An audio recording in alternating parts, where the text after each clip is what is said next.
कहबो न कहीं नहीं डेराए लगलू, अपना मोहरत से काहे घबराए लगलू।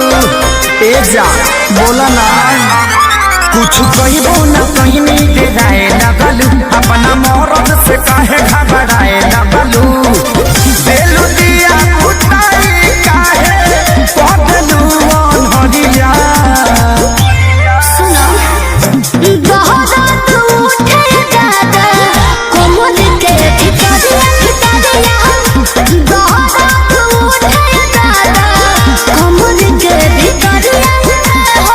दवाई लिया निका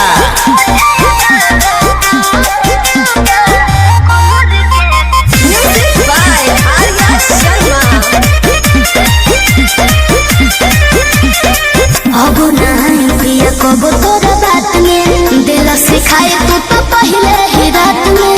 काहे उदास कोई लेलू तू मन हो, तू हो रानी हम दिल के धड़कन हो। सब झूठ बोलता नहीं आजा अब नहीं पिया कब तोरा बात में दिल सिखाए तू तो पहले ही रात में। काहे उदास कोई लेलू तू मन हो, तू हो रानी हम दिल के धड़कन हो।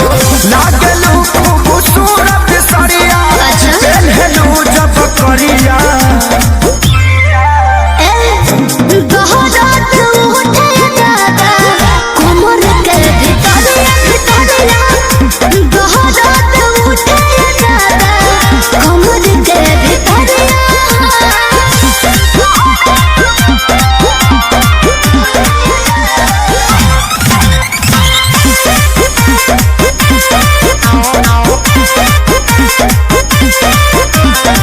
कोमल बदन हमारो नियन गाल हो, कैले प्रकाश बारो तो वैसन हाल हो। सोनुआ संजय के कहला में आके कोई हम गलती रानी तो के ना जमा के। एहसास हो गई कोमल बदन हमारो नियन गाल हो, कैले प्रकाश बारो तो वैसन हाल हो। सोनुआ संजय के कहला में आके कोई हम गलती रानी तो के ना जमा के। देखी ना जा दूरे से ले ले आ रहा है सदिया।